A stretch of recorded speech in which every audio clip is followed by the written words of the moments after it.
Hi, I'm Nancy Garcia with Expert Boxing, and I'm going to show you how I like to shadow box. All right, so some people like to go very slow and controlled. So they'll get in their fighting stance and they're making sure they're turning over their punches, they're working on their form, they're rolling, they're slipping. You got to make sure that you're not only just doing your offense, but you're mixing in your defense as well. For me, I'll do that too, but what I typically like to do is I like to full-blown pretend I'm in a competition. I like to pretend I'm in a fight, so I shadow box like my fight. So I get really bouncy on the balls of my feet, I keep my hands up, and I start off at the end of the corner right here, and I imagine the bell getting ring, and then I move in. You know, you can imagine touching gloves, and then you'll start to throw your punches, and just kind of work off of what you know and visualize your fight and the things that you want to do while you're fighting.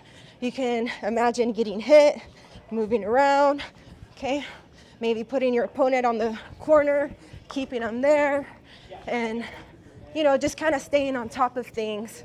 But yeah, I like to keep it a very fast pace, and you also want to make sure you're exhaling while you're punching.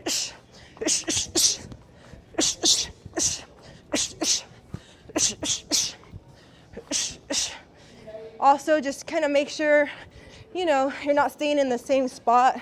You're using your space, working the defense.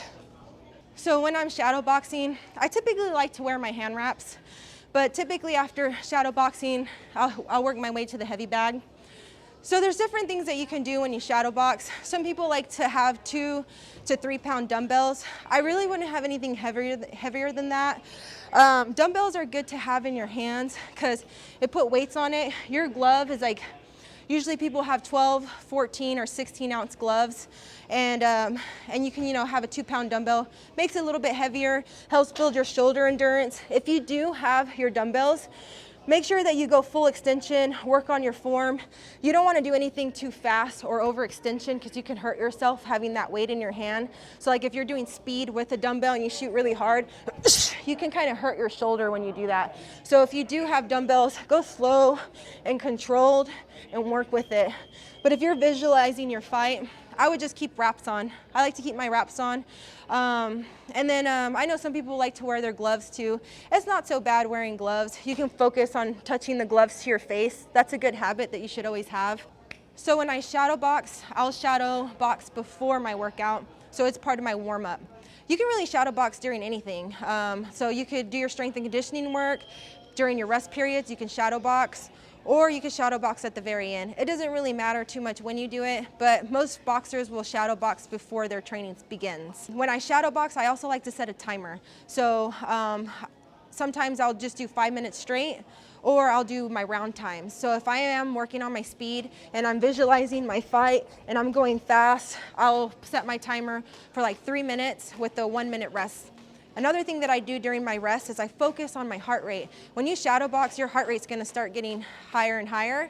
And then at the very end of it, once I hear my timer go off, I'll pretend like it's just in competition setting. I'll go to the corner, I'll sit down, I'll work on my breathing techniques. I'll take a deep breath in, I'll pause a little bit, and then I'll exhale, and I just kind of focus, I keep calm, and then the bell rings again, and then I do my round 2, and I just kind of work my way through that. Typically, I'll do about 3 rounds. Usually it's about close to like 10 minutes of work. So I'll shadow box for about 10 minutes, jump rope for about 10, 15 minutes. It just kind of depends on what your training is for that day. But yeah, you want to get really warmed up.